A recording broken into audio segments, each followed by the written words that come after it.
being captured by the more massive Saturn. Whether regular or irregular, moons must fall within the gravitational reach of their parent planet. The limit of these orbits is known as the heliosphere. This phenomenon is named after George William Hill, an American astronomer from the mid-1800s.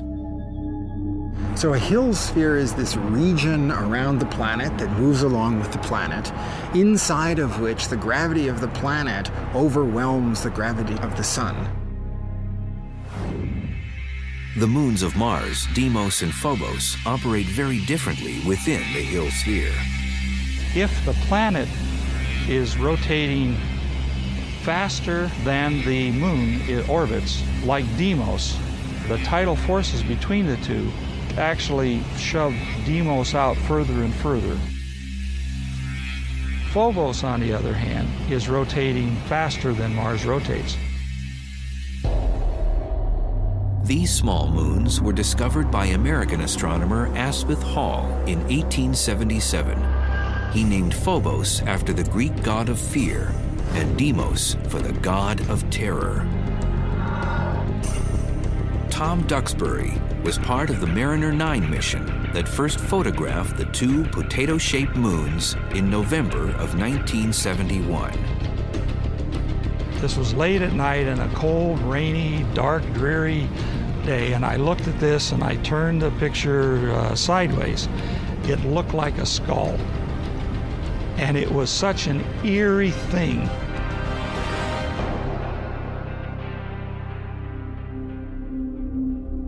Phobos is in a death spiral. It orbits just 3,700 miles from the Martian surface, closer to its host planet than any moon in our solar system. If our own moon were as close to the Earth as Phobos is to Mars, it would look 20 times larger. Its orbital period would be in hours, not days like it is now, but hours. And at full moon, it would fill the sky. The daily tides, would rise and fall tens of feet, if not hundreds of feet. And so the Earth's moon would eventually crash into the Earth in such a situation. Phobos's predicament is caused by a process known as secular acceleration. As Phobos races faster than Mars rotates, a tidal bump is raised on the Martian surface. In the process, Mars yanks Phobos closer to its surface with each orbit. The struggle between Mars and Phobos is similar to the dynamics of a simple game of tetherball. Imagine the ball as the moon, the pole as the planet, and the rope between the pole and the ball as the planet's gravitational pull.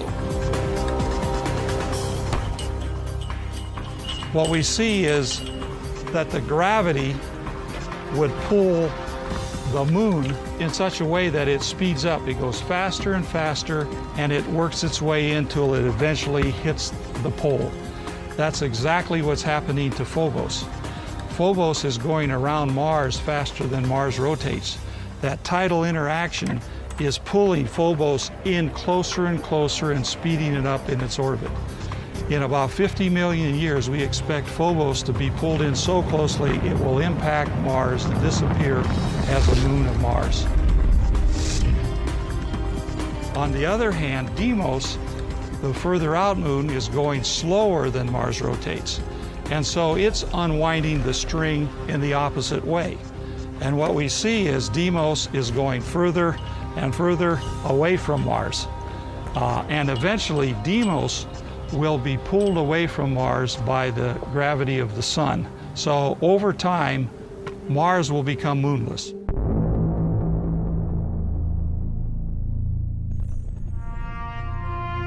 Because Phobos outpaces the rotation of Mars, it appears to rise in the west and set in the east. Instead of the planet turning quickly under it like our moon and most other moons, and thus having it rise in the east and set in the west, it races ahead of the rotation of the planet, and so it comes up on the western horizon and races ahead and sets on the eastern horizon.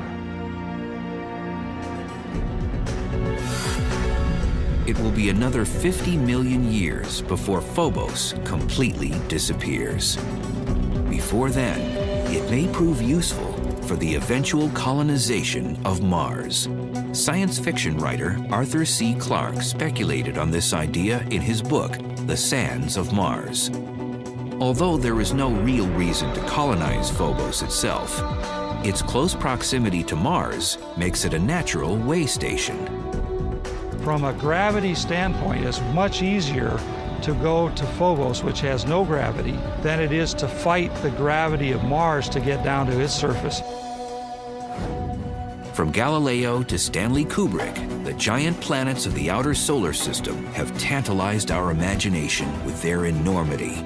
But in reality, exploring them is tantamount to suicide. The overwhelming pressure from Jupiter's massive atmosphere would make it almost impossible to function.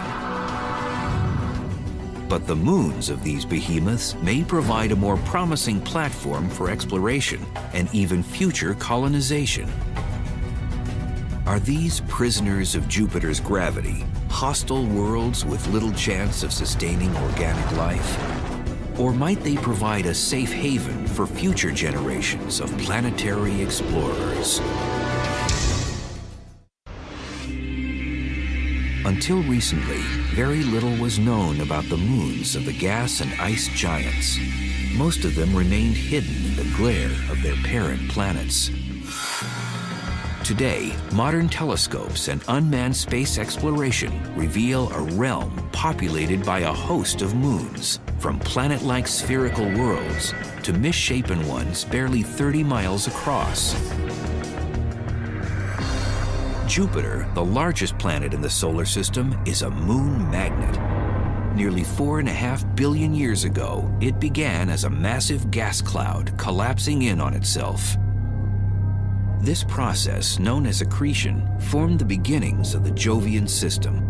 While nearly all the gas and spinning material went into forming Jupiter itself, a very small percentage clumped in small eddies within Jupiter's orbit. These miniature accretions solidified into Jupiter's regular moons, Io, Europa, Ganymede, and Callisto. As Jupiter coalesced, its massive gravity began adding to its menagerie, little remaining bits from the birth of the early solar system. The giant planets formed early in a gas-rich environment when there was lots of little flotsam and jetsam around the solar system still to be captured into orbit. The number of Jupiter's moons ranges from 60 to over 200, depending on who's counting. What's clear is, if you could stand at the edge of Jupiter's gaseous atmosphere and look to the heavens, you'd see a magnificent dance of lunar objects. It would look pretty cool to be able to see the moons.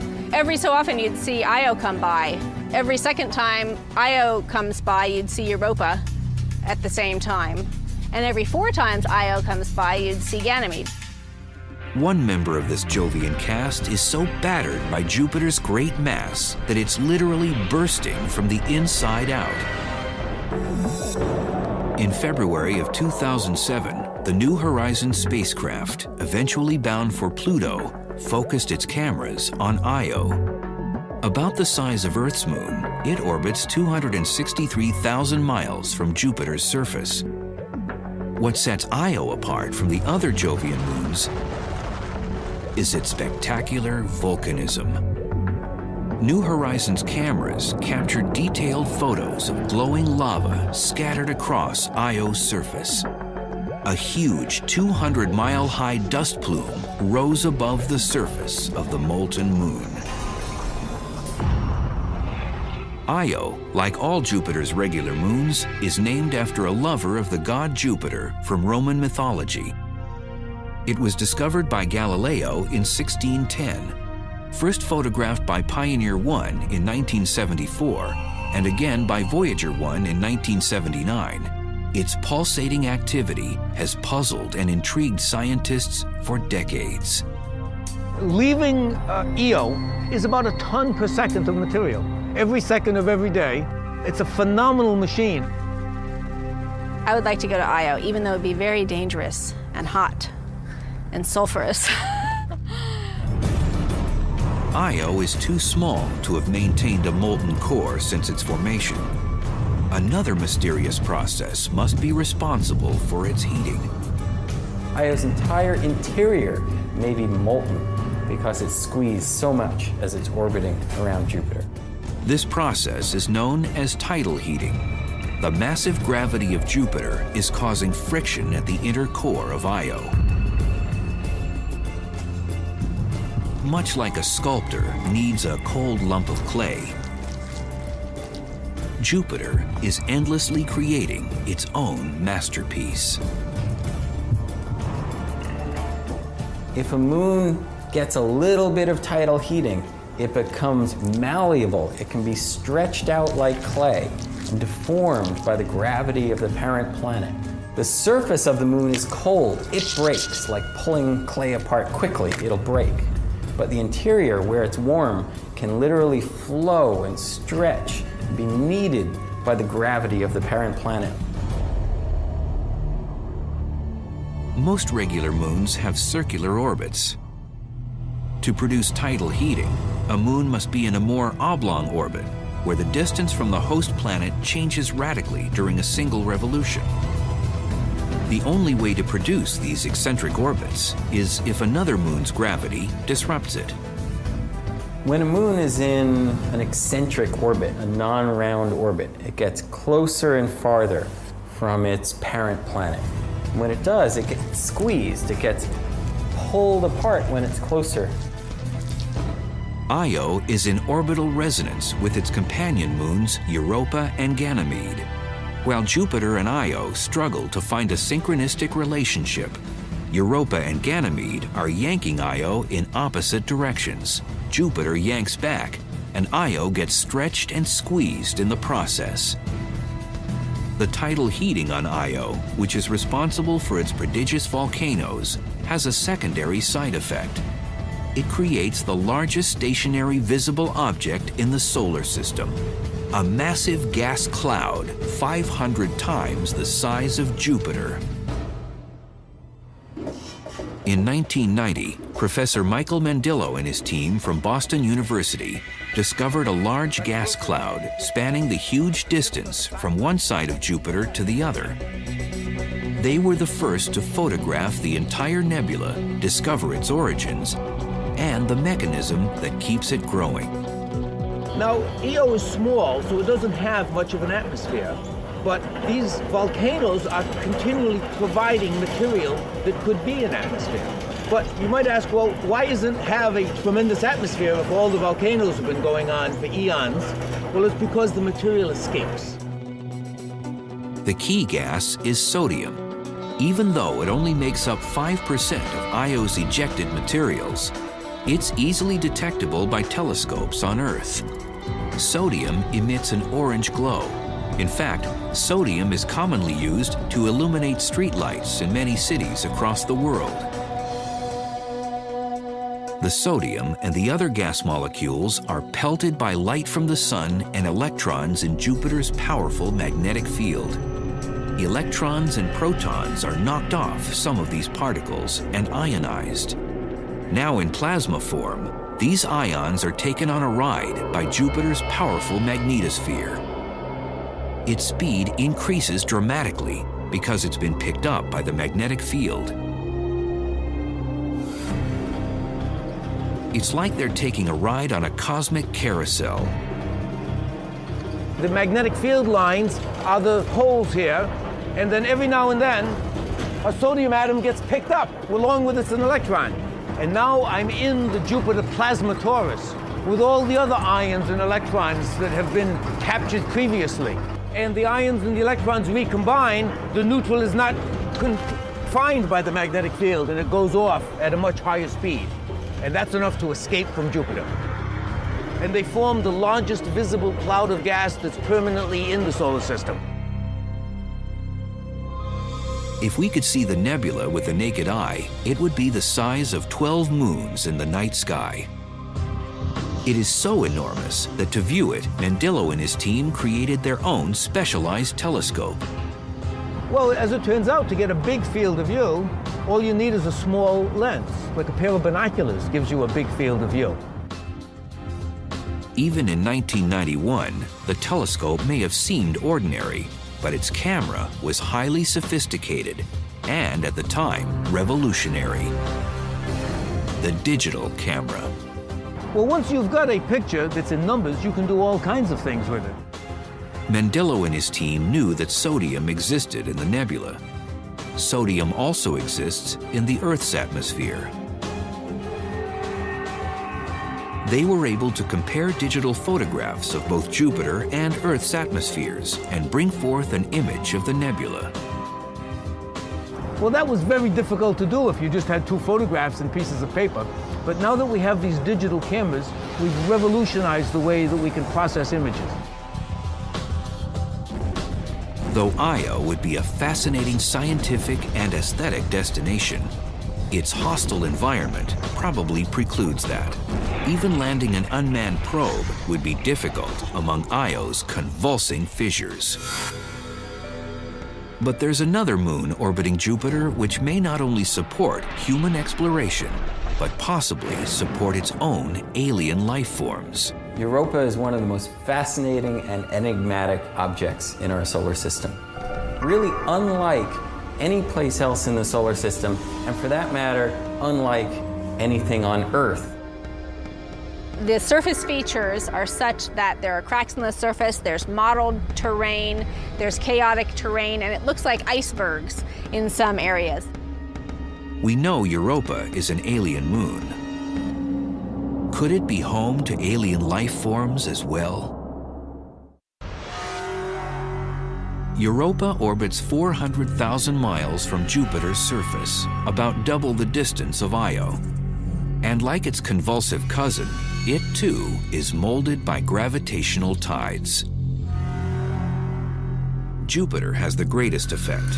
Its mass, like a persistent lover, pulls the reluctant moon toward its surface. Europa resists with its own gravity, and they form a kind of symbiosis, hundreds of thousands of miles above the gas giant. But it's not just Jupiter tugging at Europa. Little Io and larger cousin Ganymede pull at Europa from different directions. It's the same orbital resonance that has such a dramatic effect on Io. However, the results are far different on Europa. Europa's surface is cold, minus 550 degrees Fahrenheit in some places. Yet there is heating. And what rises to the surface of Europa is also what makes the moon so exciting. Water. This water, actually a kind of glacial ice, is rising from an underground ocean and oozing out onto the surface, repaving it as a Zamboni does an ice rink. Europa's ocean is thought to be shallow, only about 10 or 15 miles below the surface. Water was the cradle of life on Earth. Could the same be true on Europa? Or other moons? Icy satellite oceans could be the most common habitat that exists in the universe. Earth's might be relatively rare, but icy satellites are probably plentiful. In February of 2007, the New Horizons spacecraft, on its way to Pluto and the outer reaches of the solar system, managed to fly close enough to Europa to send back some startling pictures. Seen only as the sun is rising or setting behind Europa are enormous geological patterns that have been dubbed crop circles. They are very large. If you were to, try to drive across one of the circles, you would very, gently go in and travel down to a location that's a few hundred feet lower than the surface you came up from, and then rise back up. The resemblance of Europa's crop circles to the mysterious ones that dot the countryside here on Earth ends when you consider their size. Each one is 2,000 to 3,000 miles in diameter. They're too shallow and uniform to be impact craters. Asteroids and comets come in different sizes and shapes. Europa's crop circles are remarkably similar geologically. Although nothing has been proven, it seems the great mass of Jupiter may once again be the culprit. The speculation is that the icy covering surrounding Europa is not tethered to the core of the moon. Rather, it's floating above the subsurface ocean, like a spherical iceberg. The polar region may be somehow shaped by Jupiter, and then over hundreds of thousands of years, slowly tugged toward the equator. This forms a line of small circle depressions dropping from the polar region toward the equator. If Europa's ice crust has similar structure to icebergs on Earth, most of it would be under the ocean's surface. This has huge implications for future exploration. It means there has to be something like 8 or 9 times that amount of ice underneath them to allow that kind of large-scale topography to exist. The iceberg theory lays to rest the belief that Europa's subsurface ocean can be easily tapped through a thin crust. Radar mapping and ultraviolet data will prove to be even more important before a Europa lander can make its way down to the surface.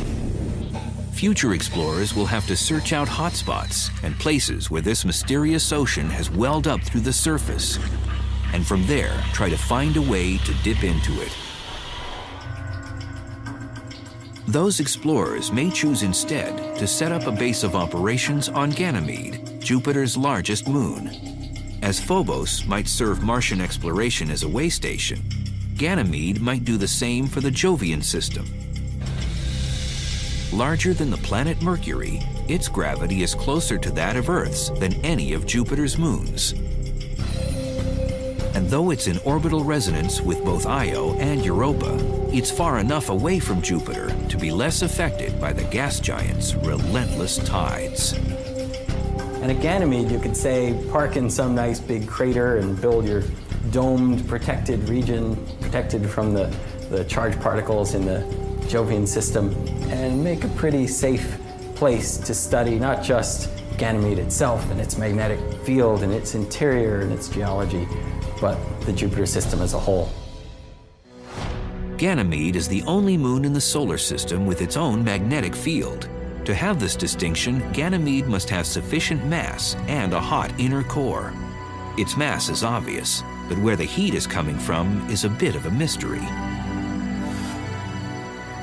Ganymede is affected by both Io and Europa's tidal forces, but measurements on its orbit indicate that it's round enough to avoid the squashing and stretching that its smaller cousins endure from Jupiter. The thought is maybe something happened in Ganymede's past to change its orbit slightly, and maybe its eccentricity got kind of haywire for a little while and generated a lot of heat within Ganymede, caused the core to be hot. We don't really know. What we do know is that New Horizons' recent flyby of the Jovian system gave us a tantalizing glimpse at the wonders that await us on Jupiter's alien moons. Scientists look forward to the day a lander touches down on one of these moons and starts to uncover the secrets of these mysterious worlds. Another icy moon orbits the gas giant Saturn. It's too small to hold on to its own atmosphere, but that doesn't stop it from sapping the atmosphere of its parent planet. Enceladus, even though quite small, is named after a tribe of giants in Greek mythology. Like Io and Europa, Enceladus has an eccentric orbit around its parent planet, Saturn. The tidal forces of Saturn squeeze and knead this tiny moon and create heat at its core. But unlike Io, it doesn't regurgitate molten material that coalesces into a massive gas cloud. Water doesn't well up to the surface as it does on icy Europa. No, Enceladus actually spits plumes of icy water into the atmosphere of Saturn. So we don't call it a volcano, it's more like a geyser. The water vapor is then in orbit around the little tiny moon, or because it's near Saturn, Saturn's gravity can pull it into the planet. Interested by their work on the torus of Io, Michael Mandillo and his team at Boston University began to consider Enceladus's effect on Saturn's atmosphere. And it turns out that water is a wonderful catalyst to have the ions and electrons recombine. Before Cassini, scientists relied on computer models to determine atmospheric conditions surrounding Saturn. They indicated that Saturn should have a very robust ionosphere. Surprisingly, Cassini's data indicated that Saturn's ionosphere was only 10% of what computer models had predicted. It seems that the icy water ejected from Enceladus is neutralizing the charged particles in Saturn's ionosphere. Commit. Liftoff. Scientists had learned, quite by accident, the effect water can have on Earth's atmosphere. In 1973, when NASA launched its Skylab workshop, it launched its last gigantic Saturn V rocket, the moon rocket. And it had never had a launch that allowed the space vehicle to keep its engine burning as high as the ionosphere. So this gigantic engine dumped a ton per second of water vapor, which comes out of a giant rocket motor, into the ionosphere. And the ionosphere nearly vanished on that day. It blew a gaping hole in Earth's ionosphere, the top layer of the atmosphere. A hole that took the sun's ionizing radiation 24 hours to repair. However, on Saturn, where Enceladus continuously dumps 6 tons of water per minute into its atmosphere, the long-term effects have been significant. There's no worry that Enceladus will strip away its parent planet's ionosphere completely, but this tiny moon, only 300 miles in diameter, has gotten the attention of the scientific community and Saturn itself. While we prepare probes to Phobos and Europa and study data from Enceladus and Io, an entirely new set of moons has literally just come into the picture. Before the 1990s, most astronomers agreed that there were only 34 moons in the solar system. Most of those were regular moons like our own, spherical bodies that orbit their host planet in the same direction it rotates. But a handful of these satellites were what's known as irregular moons. These freakish moons follow elongated orbits. Their orbits are often tilted, and they rotate in the opposite direction of their host planets. They look like flying potatoes or splinters or misshapen lumps. They've been hard to find before now because they're very small and they're also usually very dark. The advent of digital photography and the use of light-sensitive optics changed the lunar terrain within a decade.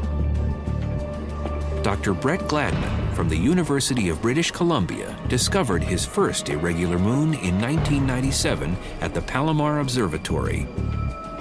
Since then, Dr. Gladman has brought to light 17 previously hidden objects in the solar system.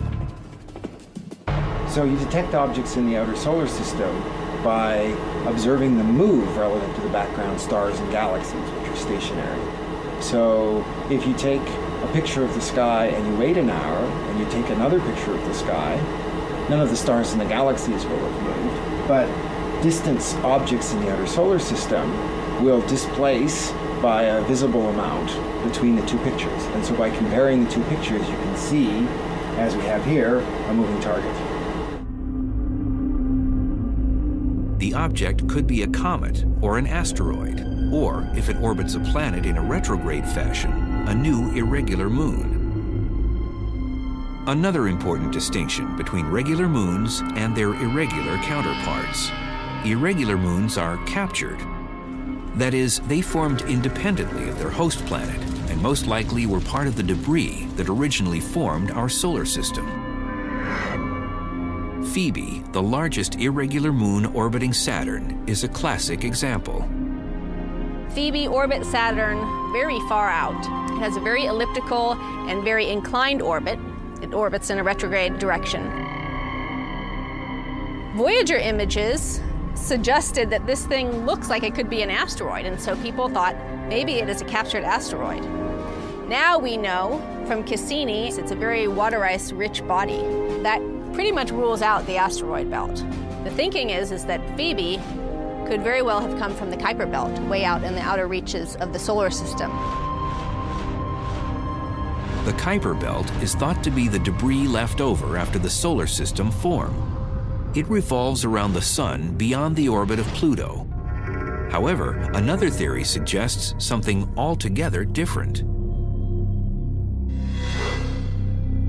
It's much more likely that Phoebe formed in an independent orbit around the Sun and then was captured into orbit around Saturn, whereas most of the other objects that formed near Saturn's distance were either accreted by Saturn or ejected from the solar system. Phoebe would then be made of the planetary debris that was floating around Saturn at the time of its birth. And possibly it's made up of different material than some of the irregular moons orbiting Jupiter. If this is the case, astrogeologists may be able to discern and compare the different ingredients that birthed these two gas giants. Three main theories currently exist as to how Phoebe and its other irregular counterparts lost their independence. Two suggest the irregulars were captured as the solar system was still forming and the planets were still an accreting blob of gas and debris. The gas drag theory is the most straightforward. Thick gases were swirling around the accreting planet when a comet, asteroid, or a shattered combination of both passed through the gaseous mixture. We know that the giant planets built their regular satellite systems in a large accretion disk around each of the planets, sort of like a mini little solar system forming around each planet. And the gas and dust that was in that disk can also serve in its outer regions as a source of friction where passing planetesimals formed independently are slowed down a little bit and captured into orbit. The second theory is really a variation on the first. It's sometimes called the pull-down theory. Here, instead of an object being caught by simply passing through the accreting gases, it is unsuspectingly pulled into the forming planet's orbit by its growing gravitational pull. The gas drag and pull-down theories of capture work well for both Jupiter and Saturn because their mixture of ingredients was massive enough to slow down these passing objects. But what about the icy giants, Neptune and Uranus? Because of the extreme cold, they formed much more slowly, and it's difficult to believe that their icy accretion mixture contained enough mass to snare a passing piece of the solar system. Yet both icy giants have their own irregular moons. Hence a third theory, three-body interaction. We discovered that many of the objects are actually more than one object. They're usually two objects often, that because they're both more or less the same size as the other in a binary relationship, instead of being a big object with a small object going in orbit around it like this, it's two more or less similar sized objects going around a common orbit. Between the two of them is called the barycenter. A binary pair exists when two objects of the same size are tight enough to the barycenter to prevent a third larger object from splitting them apart. But when one of the binary pair is significantly larger than the other, the more massive third object has a greater chance of separating them. The smaller one will tend to have the much bigger orbit swing out further. This brings the smaller object close enough to the planet to be captured, while its partner is slung out into an independent orbit. One bizarre moon seems to defy classification. Triton orbits Neptune in a retrograde fashion, counter to Neptune's rotation. That would make it an irregular moon, except that it's spherical and orbits close to the equator, with an almost perfectly round circumference, a classical description of a regular moon. It also spews out mysterious icy plumes, with some indications that it once was, or possibly still is, volcanically active. Before Voyager 2 ventured into the outer solar system, Neptune's moon Triton was assumed to be a geologically dead ball of rock about the size of our own moon. When Voyager beamed back photographs revealing a world with mountains, fault lines, and fissures indicative of tectonic movement, as well as a surprisingly thick atmosphere, scientists were amazed. Geologic forces, usually associated with much warmer and larger planets, might be occurring on a frozen moon slightly smaller than our own. Voyager detected no active volcanoes in 1989. However, like Saturn's moon Enceladus, geysers periodically erupted from the planet's surface. What's really stunning about Triton is not just that it has some unique geological processes occurring, but the fact that they're happening even though Triton is an irregular moon. Most large moons in the solar system are regular satellites, with the very important exception of Triton, Neptune's largest moon, which orbits the wrong way. So Triton is thought to have been a captured object. A captured moon that acts like a regular one. How did an object the size of Triton slow down enough not to either pass through Neptune's atmosphere or collide directly into the icy planet?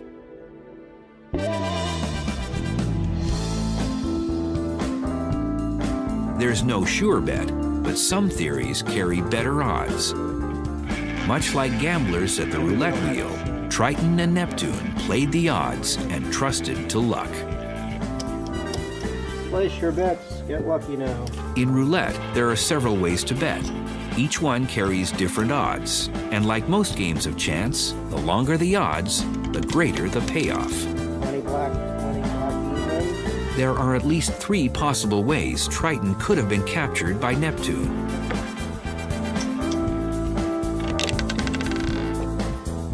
All 3 hypotheses are physically possible, but the first one, the idea of gas drag, is the least likely simply because the period of time which Neptune had a disk of gas and dust which could have captured a proto-Triton object was a very short period of time, and so the window of opportunity was very small. So that's like betting on the green zero on the roulette table. More likely is the possibility that the proto-Triton sometime in solar system history crashed into a set of regular middle-sized icy satellites, and it was the collision which gave us Triton. And that's like betting on the first third of the numbers on the roulette table, so you have like a 1 in 3 chance of that taking place. Your best bet is to bet on the even numbers. There you have a 1 in 2 chance of things happening, and the best bet for the capture of Triton right now is this binary capture hypothesis, because there we know there are probably thousands of objects that have existed in the Kuiper belt that would have the right size and be partnered with another even larger object, and Neptune could capture one of them. No one knows for sure which number paid in the early days of the solar system when Neptune captured Triton. However, once Triton began orbiting Neptune in an irregular fashion, it started obliterating anything that got in its way.